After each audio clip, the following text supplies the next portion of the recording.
I started making TikToks in my mother tongue, and that catched the attention of people, and people started to, engage with me.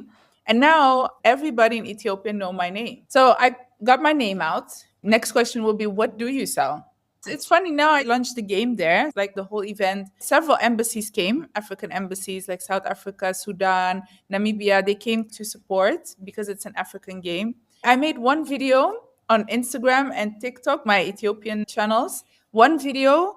And I think within 10 days, I got 50 investors and $10 million on my account from African investors.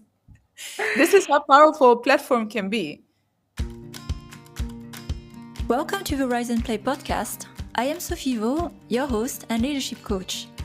In the show, my wonderful co-host and I sit down with influential and diverse leaders from the gaming industry to hear about their leadership journey.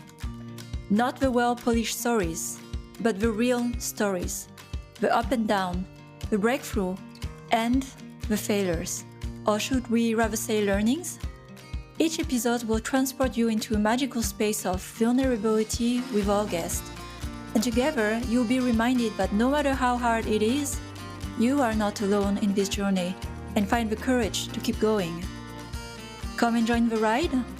Let's begin. A former product leader who worked 16 years in the gaming industry, I know how difficult it is to get reliable and usable player insights. The logistics of scheduling, recruiting the right players, collecting and reviewing feedback, it is all time away from game development. But you know how fundamental it is to test assumptions with your core audience and iterate at a lower cost before marketing an unproven game. I am proud to announce Playtest Cloud as our key partner, as I have believed since day one in the quality of their service and their mission to democratize player research. Playtest Cloud can take the hassle out of organizing game research yourself and delivers results within 48 hours, allowing you to implement changes in time for your release. Having been a long-time user of the platform, it is the industry standard used by top AAA and mobile studios, and now they also support indie developers with special pricing. Working for a year on the wrong game is an expensive mistake, and you can de-risk it now by investing in your player research. Check out the show notes for a free trial and learn more about Playtest Cloud. So welcome to a new episode of Rise and Play, and today I'm very delighted to have a speaker I didn't know, I would say, a few weeks before. Today I'm with Kanessa Muluneh, and we've connected. Actually, she was brought to my attention with very interesting venture businesses she ran, not only in games, in the Web3 space and in Africa, and we'll get to that in a moment, bringing, visibility on different leadership coming different places. I'm super pleased to have Kanessa in my radar. So I'm also discovering more her story today. But before we start, a bit of context about Kanessa. She's an Ethiopian-born founder, Web3 educator, and serial entrepreneur. So that I will ask about. But what brought us together, because after all, we are on a podcast about games and leadership, she's also the creator of Rise of Fearless, which is an African-inspired mobile battle royale game rooted in a real African history, which we will cover also in this episode. But on top of that, I think for me, the story that connects us here is what drives Kanessa as an entrepreneur. She's passionate about reshaping how the world sees Africa. And I'm happy to give visibility to her work today on the podcast and blending gaming, storytelling, and blockchain to empower young Africans and amplify cultural narratives on a global scale. So Kanessa, welcome to the podcast. Glad to have you here. Thank you so much for having me. Thank you. So we'll start like I always do with this conversation, because for the listeners, maybe you don't know about your story. We started with the lens of Africa, but I'd like to start more with the start of your entrepreneurial journey, because you haven't started just with that game venture. So what led you maybe to this day to create a game venture? What did you do before? And I understand today you live in Dubai, but you have Ethiopian heritage. So I'm kind of curious about how that came together. And you grew up in the Netherlands. I will try to tell you in a nutshell. I was born in Ethiopia. At the age of 3, my parents fled to the Netherlands. So I speak Dutch, a little bit Deutsch as well. I lived at the border in Aachen. So that's why I know my little bit of German. And I had a typical immigrant upbringing, I would say, but it was great looking back. I think a lot of people would victimize it, but for me, it taught me a lot. And what taught me the most till this day is that I don't want to go back there. It was not horrible, but I just don't want to go back there. So I knew from a young age, I think around the age of 15, I knew there was more. And I knew, like, okay, I'm going to go and make sure that I get that more. Even though I didn't know what it was, how it worked, I didn't know anything. But I started paying attention to other people who were doing well. And from home, my parents pushed me to become, it was either a doctor, engineer, lawyer. I think that those were the three options I got. I'm And familiar with those. yeah, I think a lot of like immigrant families or children know about this phenomenon. So I chose doctor because to be lawyer you had to actually like reading. I hate reading back then, especially the law text. It was so dry and like soulless. And engineer, I didn't know what engineer was, honestly. I still till this day don't know exactly what they do. So I was like, okay, let me go for a doctor. I went to medical school and I hated it. I knew that I wouldn't fit in that frame. I learned a lot. I got so much knowledge. I still use it till this day. When somebody has problems, health problems, when my kids are sick, when my husband thinks he's dying of cough, I am the one that has to tell them that it's just a cold, but it helps. But it wasn't for me. And I thought I'm going to finish the study, at least the bachelor, and like I don't want to stop. I just finish the whatever is needed until I get my bachelor degree, but I will not specialize. So, and I did it for my parents, in all honesty. It was to make them happy, and I think they deserved it because they went through all this for me. I got that paper and it was done. Door was closed. I never saw my degree actually after that. It was also the moment that kickstarted my entrepreneurial journey because my professor then told me I was doing internships. So go to the work field and find me a problem, try to find a solution and write me a paper. So I went back to work, and this was way pre-COVID. I saw that, you had doctors, they were predominantly men, but the workers around doctors are mostly women, like nurses, the assistants, the receptionists, mostly are women. And, even though in this economy both genders work, it was always the woman who had to sacrifice her work hours when kids were sick, family was sick, dog was sick, whoever was dealing with something, it was the woman who had to go home instead of the husband. So I said, in the Western world, you don't always have to physically be there to be treated. We had phone consultations where you could call and be like, oh, I have a cough, I have a headache, and then, ask these questions, and we would tell you to just, wait for 2 days or take something small that you can get at the pharmacy. So these consultations, I said, you can do them from home. Why are you here? You can easily just pick up the phone from home. So the only thing I need to do for that is reroute the phone connection. The way same thing we did during COVID. So reroute the connection to another landline or even a mobile phone, and you would need access to the medical documents.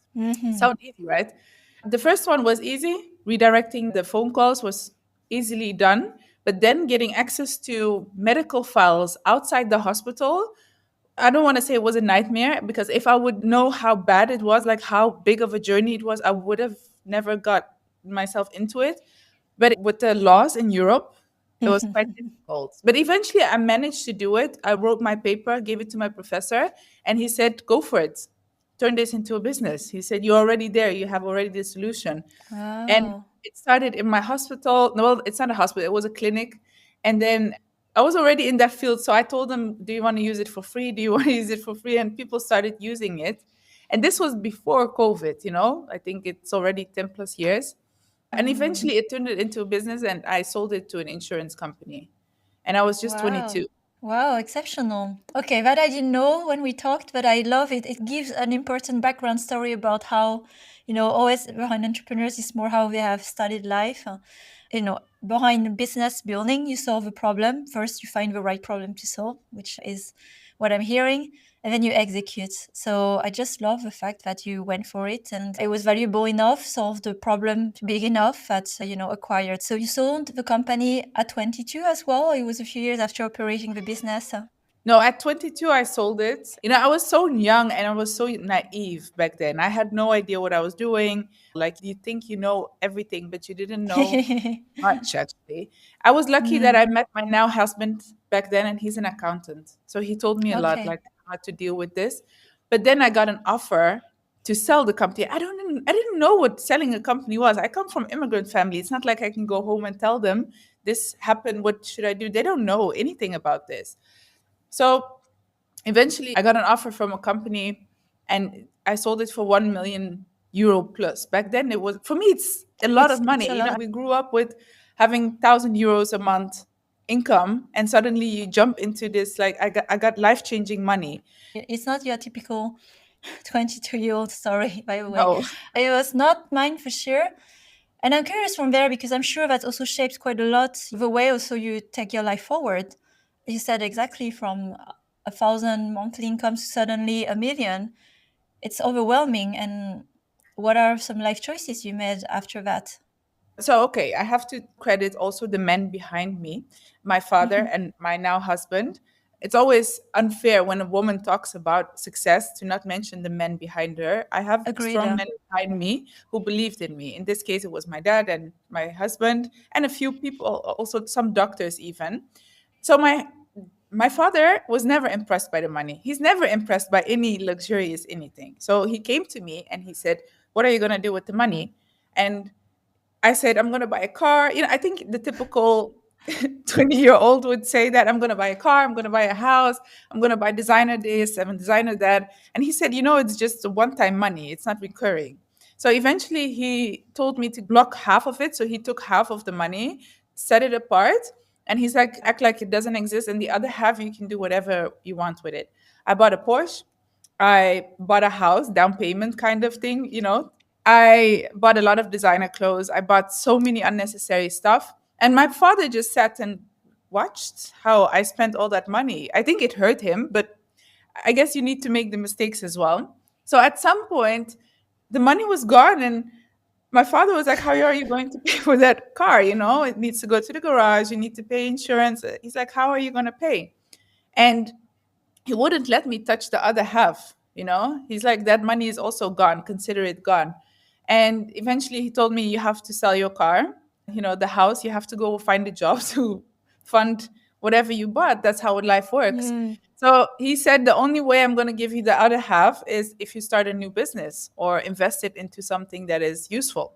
So I did. And he said, be smart and repeat the same success formula. Is it find the problems, find the solution, check if there's a market for it. In my case, it was the nurses and everybody around me trying and testing it, spreading the word. Do your research and repeat the same thing. And I did. And I never Mhm. used it till this day. I think he still has part of that money. I never Oh, used it. I don't know your father, of course, but it's so much wisdom there in that Yes. pivotal moment, making that Yeah, decision. I think I'm grateful for my father. My father comes from such a humble background that when he moved to Europe, that was already jackpots. For him, that's already luxury. Yeah. The fancy cars, he doesn't see any Mm. added value to that because he thinks it's just another headache to him.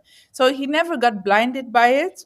My father is a very smart man. I think he still lives off 1,000 euros a month and he actually manages to save to eat. I don't get it, but he's so smart with money and he's used to making sacrifices. I grew up in luxury in that sense that for me, I always need more instead of Mm. cutting back, if that makes sense. Wow. Thank you for sharing that beautiful story. I think it will resonate with a lot of people about how you can get high with money and actually surprisingly spend quite a big amount and not have created value. So it's a good, humble reminder sharing that story. And you were young, of course. So I'm curious about the other entrepreneurial steps of your journey where you've learned the lesson. It's like, okay, I'm going to reinvest, build a business, repeated the formula. What was that formula? What was your approach? Did you build other businesses that you sold? Yeah, what was the journey after? Yeah, I built some companies after that that I sold, but also for the purpose to cash cow, meaning to get the money out and then, when the hype or something, whatever, it's over, I let it die. But over the years, you learn so much. I grew as a person as well. I got older, you get married, you get kids, your whole life changes. I also reached the point that I don't have to do it for money anymore. So I take bigger bets. And that's why Mhm. I'm here today to tell you about the game also, that this is one of the biggest bets I took, I would say. I take because Yeah. I'm not a gamer. Never touched, I mean, in my younger years, Mario was the best thing I've ever played. And I got punished for it a lot because I spent too much time on it. But these days, the whole gaming landscape changed. So, build a connection here because you grew up in the Netherlands. You exited your business young, so that's already an outlier story.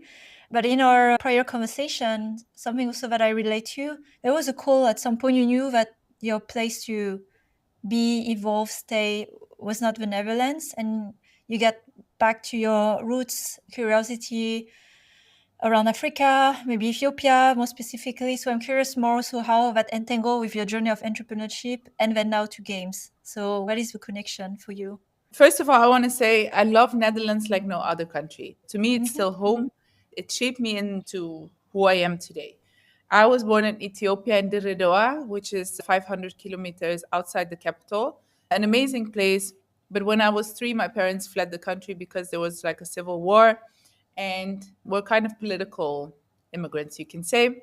And they did it all for me. So I got there, Netherlands, but any immigrant can relate. Of course, you can feel home in another country, but you cannot be like them. You can go so far before you lose your identity, I guess. So most European countries, they always tell you have to adjust, you have to be like them, and you start being like them. But at some point, you hit the wall and you be like, but I don't like this, or I'm not comfortable with this, or I'm married to a Dutch man. When I got so close to them, to the culture, that I realized I'm not one of them. I will never be one of them. They had a hard time understanding me, let alone accepting me. I realized, I must say, that it was also the same thing the other way around. I have a hard time Mm. accepting whatever they were doing because it didn't align with what I grew up with.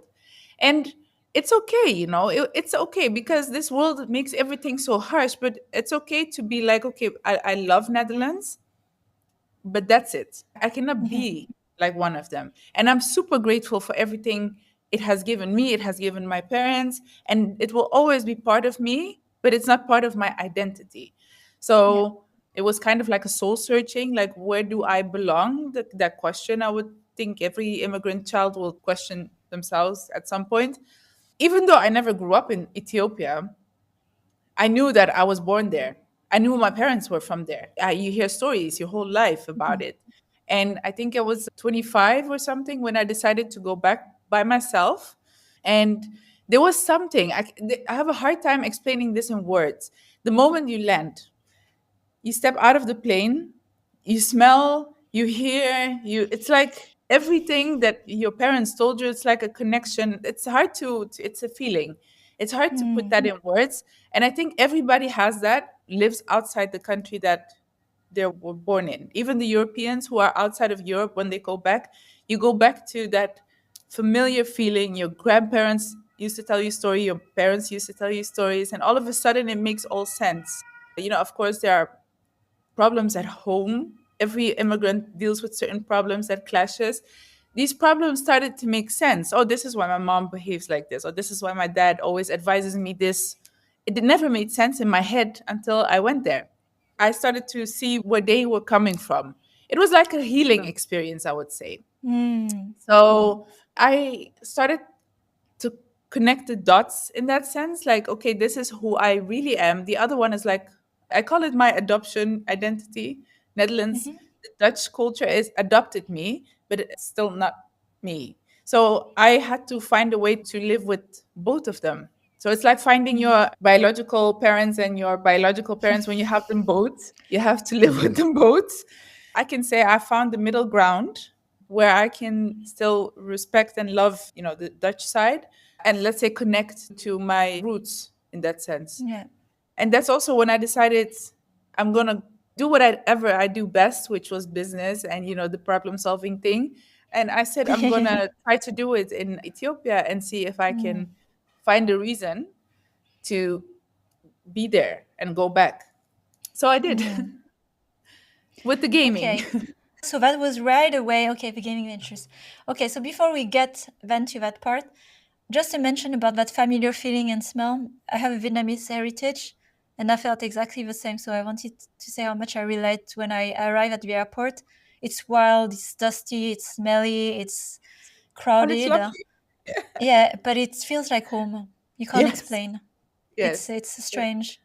It's wild, it's rough. So yes, I understand the call at some point. It's really ancestral. I'd say it's like in your DNA, right? Of course it is. I Yes. mean, by blood, by land, how you were born. So it's beautiful. In the end, you made it back. Then I'm very curious because there are so many problems you can solve. Once again, how did that Yes. land solving a problem in games?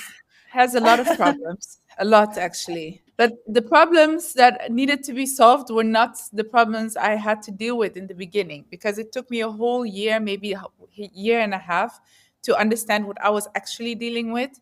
The corruption, the mentality. In Europe, when you tell somebody, do this, it happens. You don't have to ask twice. In Africa, Yeah. you're lucky if it happens after you ask 10 times. So it was something I had to deal with. And, I was foreign to them.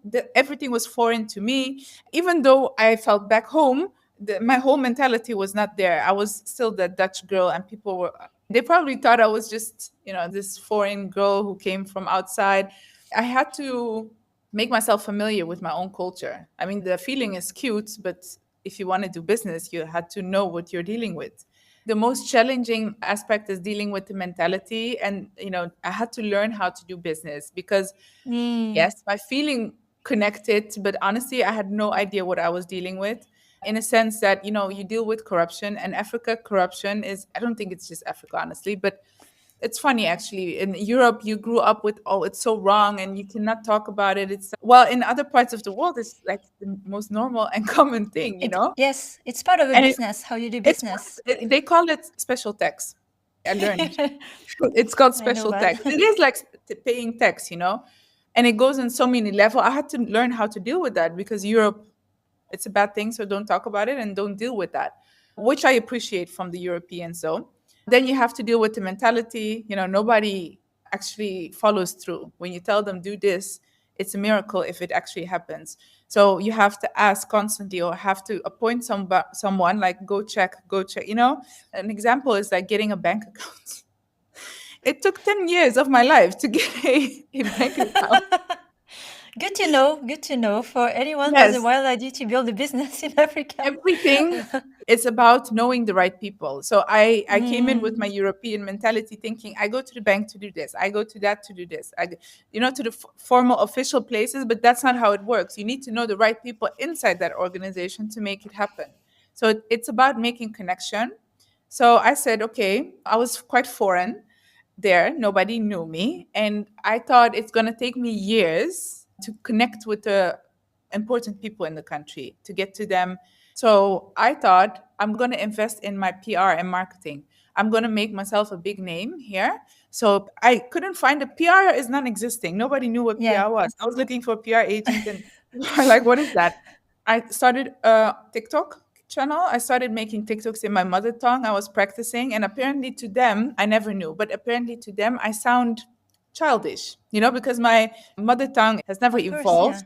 I sound foreign to them, and that catched the attention of people and be like, why are you talking like this? And people started to, engage with me. And now I think within 3 to 4 years, I managed to make that happen. Everybody in Ethiopia know my name. Wow. So I skipped the whole part of going there, trying to socialize, Ah. and Mm. so that was my tactic, and it worked. This is super inspiring because I think you have a very creative way of looking at problems. Because as I was listening to you with dealing with all the bureaucracy and I mean the bureaucracy, the network bureaucracy, and going around it to just, I'm going to hack this basically and using digital to Yeah, create your name and presence. That's amazing. So you basically created marketing, a channel in Ethiopia. If anyone wants to be seen and known because you've done it all the way, this is also even something you could sell. You created the foundation to build a business in Ethiopia. So you build the first layer. I love it. It's an amazing Yeah, story. and it's funny now. I launched the game there. It was like the whole event. It rained and people came. That was a good thing, I would say. We invited several embassies came, African embassies like South Africa, Sudan, Namibia. They came to support because it's an African game. But what I also recently launched, to give you an example, an investment firm on my TikTok account. It's hilarious, actually. I said, you know what, we should invest more. More diaspora should go back to, the country. It's an investment. It's not doesn't mean you have to leave where you live, but at least invest back. Because I think Mm, honestly, Africa and Asia, they are the future at this moment. I made one video on Instagram and TikTok, my Ethiopian channels, one video, and I think within 10 days, I got like 50 investors, and within 10 days, I had $10 million on my account from African investors. This is how powerful a platform can be. wow. Okay. Listen carefully, people. You have here a Yeah, because masterclass from Kanessa. this is how you build, especially if you're diaspora, they are quite inspired by you. In certain countries, they look up to the lifestyle in Europe. So I knew they wanted to hear my story if I told it a certain way. I brought in my parents, on the channels. I asked them to tell them the story of living outside, give Yeah. the people some tips and such. So I latched on to the desire of people, I would say. I think that's how marketing works. Yeah. And now you build that trust and you basically sell a lifestyle. And you would think now that I tell you this, they would, maybe back off. The human brain doesn't work like that. Once I convince you that smoking is bad, now we convince that smoking is bad, you will not smoke, even though I tell you no, but I found good ones. And, these are not like you will not smoke because you're convinced that it's bad for Yeah. you. Same with marketing. Before we talk today, your story page, and indeed it's very compelling content where you share quite a lot personal story you are out there. I think it's also probably refreshing. And for a country, honestly, I don't remember having seen content about Ethiopia, so that must be also quite innovative in the space. And I love again the fact that I think in this era, without marketing, you can't go very far.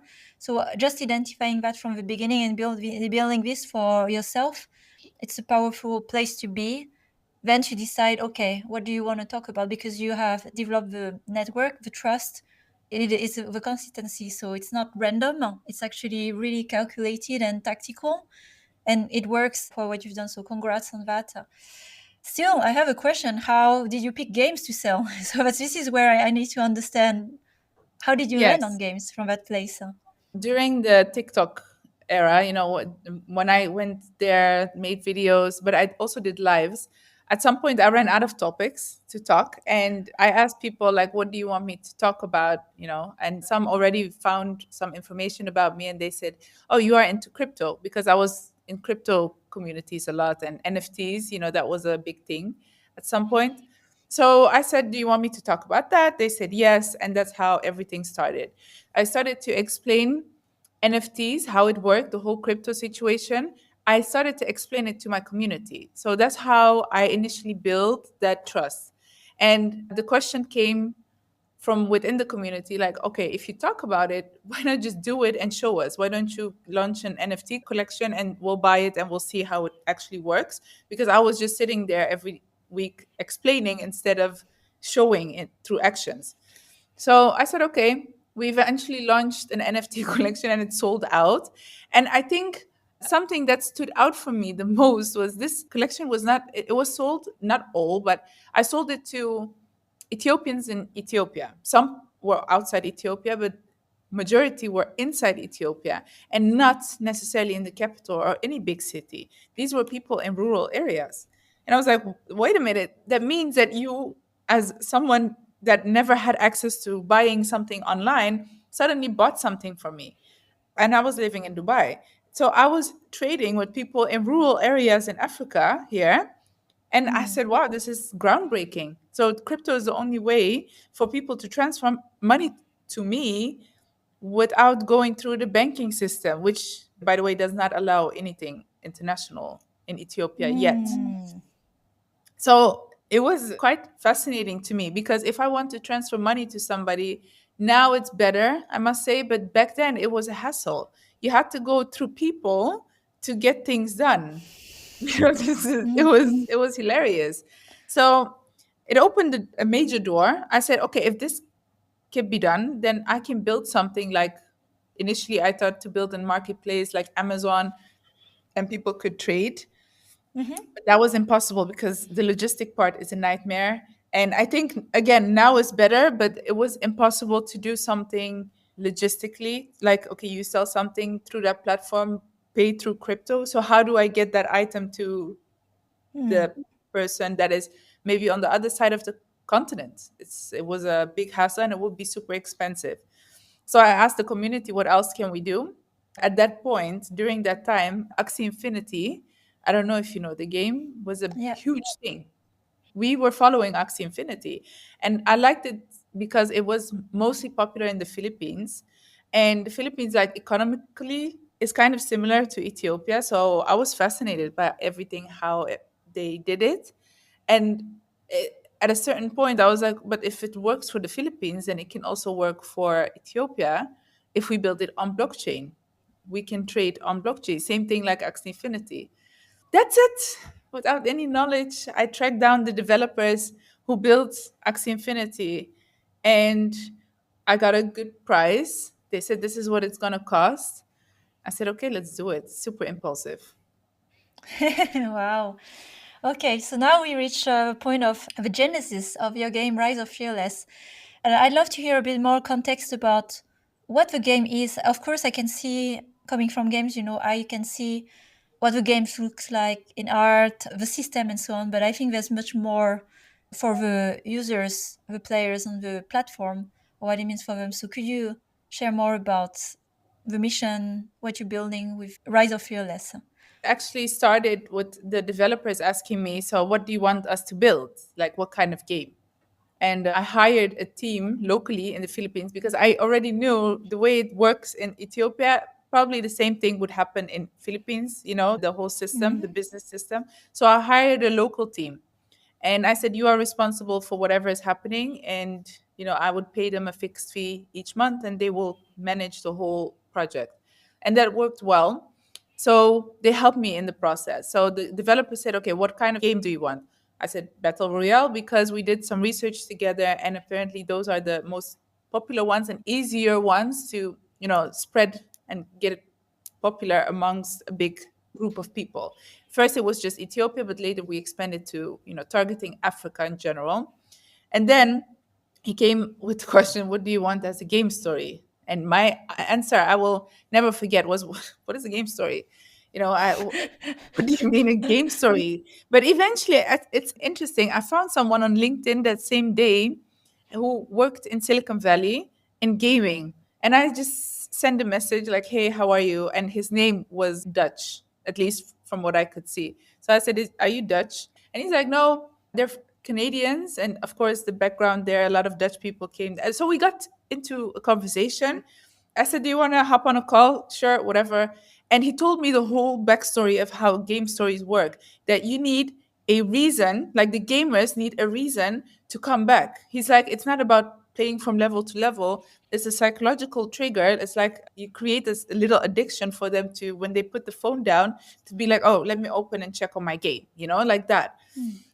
I said, well, how do I create that addiction? And he said, you need a good game story to begin with. I said, okay. Mm. I did my research together with my team, looking at the target audience, in this case, Africa, and we're targeting the young generation of Africa. What would motivate the young generation? And because we're targeting a young generation, we're actually also targeting the parents because they have a huge influence on this generation. Mhm. So let's say what would trigger a parent to allow their kids to play? That was my first thought because I'm a parent too. I thought a historical something would be nice. That's how the ball started rolling. And eventually I found like an amazing historical story, which was the Battle of Adwa, which happens to be Mm. Ethiopian, but it was not my target to just focus on Ethiopia. But Ethiopia is the only African nation that never got colonized in Africa. And within Africa, it stands for victory. The African Union is in Ethiopia, and that got kickstarted because they won the Battle of Adwa. They kicked Mm. out their intruders. I think 7 or 9 nations, their flags are based off Ethiopian flag colors because that stands for independence. And it's just such an inspiration for the continent. People often don't know about it, especially this new generation. They don't not anything. They don't know anything about history. So I said, okay, let's bring it back to life. I think it's a beautiful story, and I think it also helps for a change that Africa wins in a story instead of Mm. loses, Mm. because the marketing and PR for Africa is horrible. Everything is about Mm. hunger, about crime, about, I don't know, anything negative, it's connected Yeah. to Africa.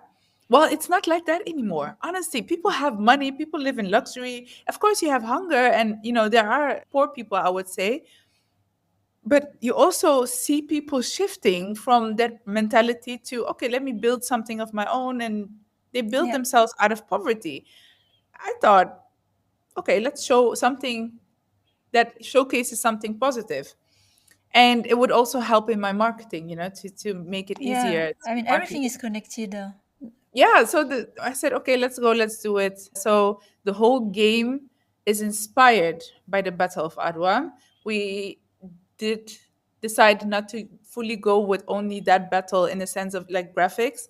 The warriors are dressed like the soldiers back then. It's white, Mm-hmm. but the game, the map, the trees are inspired by Kenya. The houses, certain houses are inspired by Sudan. Even North Africa, the Arabic side, we took some inspiration from the Nubians, the houses that they built back in the days. We decided to include like the whole continent in it so people would eventually recognize, and it would be like in history class, like, okay, this is mini Africa kind of. Yeah, so we did some research on the people first, what would they like to see, and that's basically what we reflected in the game. Yeah, but we also had to do research on the part that, we came to the conclusion that Africa does not have much. They do have access to internet, but it's not as common as Europe. I think right now Mm-hmm. it's 50 or 60% of the continent that has access to internet, which is okay because we're talking about a 1.5 billion, it's a large population. But like not even 10 or 20% would have access to PlayStation or Xbox or even a game computer. So we were bound to mobile gaming. That's the Mm-hmm. only way to spread the news or get, people to play the game if we wanted to get popular in a short time frame. It's a lot actually now that I talk about it. Yeah, I'm very grateful to hear the background story. It's always interesting because I can see it's not just a game's story, a story about a game you made, but how you got there.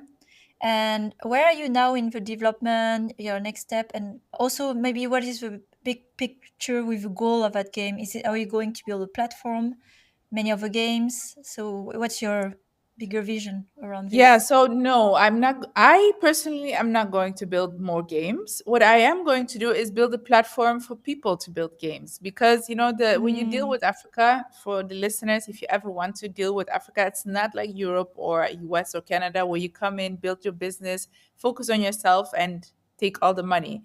You have to give back. There should be a sense of giving back if you want to succeed. So I said, okay, let's at least part of it, like 10% or 15%, let's give that back to the community. And what I wanted to do, because I had to import the knowledge from outside because I couldn't find the proper knowledge in Africa. And even if there mhm, was in Africa, it would have taken me 3 more years to get it finished. So there needs to be some knowledge sharing here. So we get people from outside African countries, certain African countries, and we train them. So eventually we can build our own industry. So that is something that also I learned along the way, the hard way, that you need something to share. You need to bring some yeah, value in order to succeed because that's how you make it in Africa. It's of course my marketing, it's nice and everything, but if you don't give back, at some yeah, point you're going to lose kind of like that trust in people, and people will feel yeah. like you are there to gain only. It's just a mentality thing. And my bigger vision is to help others grow games in the country. I will keep it here with the Rise of Fearless and try to make it as big as possible. Eventually, my plan is in 5 years to compete with Fortnite and all the big players out there. Yeah, well, you are already stepping your foot, in the ecosystem, you being on the podcast. So I'm sure we see your name around and then, working probably with good partners. So we will remember this conversation we had today at the genesis, of building the ecosystem in Ethiopia and in Africa, because there's a lot of development gaming market wise that other developers, non-African, started to look into the market. So I think this is a really interesting perspective. You are not coming from games, but you're very entrepreneurial and business background with a good take on it. So I think there's quite a lot of learnings also for people who have been just in games and maybe in the narrow box of how we launch. So I appreciate a lot of insights, and it's learning more from, you learning maybe with people who are in games, but I think also for people in games, how do we launch businesses? Because I think we're still learning in the journey. Yeah, I think there are a lot of genius. Like, I think the people in the gaming industry generally are like geniuses, but Mm. that doesn't make them necessarily good businessmen or Yes. women. Yeah. It's Yeah. totally different world. So you see people, they're either good at building games or being a gamer, but then how do you turn it into business, and vice Mm. versa, by the way. So, Mm. well, I don't hope. I know I already laid out my path basically in my head, so I'm Yeah. just going to follow that. And there's no Exactly. way that it wouldn't work or it shouldn't reach that level, because last weekend I was in South Africa to promote the game. When you are with the gamers, when you are with the people, you realize how big of a potential there is here, but also how much help there is needed to make them Mm. understand, like, okay, now you download it, make sure you do that. I Yeah. have to share a lot of knowledge, especially now that we're slowly transitioning to Web3, and nobody knows what Web3 is. They nod Yeah. and they tell you, yes, that's super nice. And I'm like, do you know what a wallet is? You have to connect your wallet to play. Yeah. They look at you with Yes. these lazy eyes, and I'm like, Yeah. I'm So you're going to build the ecosystem and the yeah. layers, like the foundation. So it's actually also more as a platform. I see we're reaching also the end of the conversation today. Although I would have so many questions because you have a super rich. It's like I feel like you had a multiple lifetime in your lifetime so far, and given your history, of several decades, I think it's gonna just continue with the trajectory. So for sure, closely your journey. Is there something I didn't ask today among all the questions I asked? I should have asked you want to share at last. The one thing I didn't mention is that after Africa, so you asked me the future vision. Once I'm done with Africa, Asia will be my next target.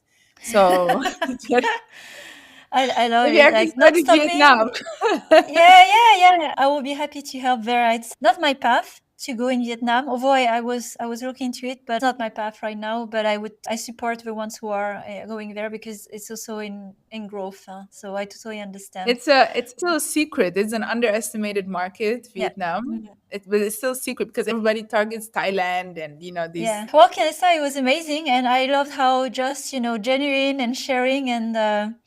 One thing I want to say for the listeners, well, Kanessa is sharing it in a very genuine way.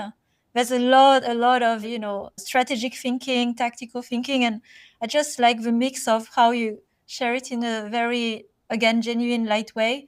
But it's so much work, and that has been internalized.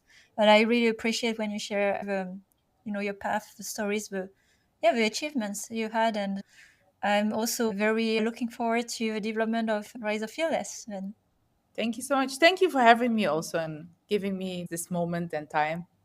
yeah, well, good luck with the launch and the development. And for the listener, you can check in the show notes the link to check out the game and connect with Kanessa.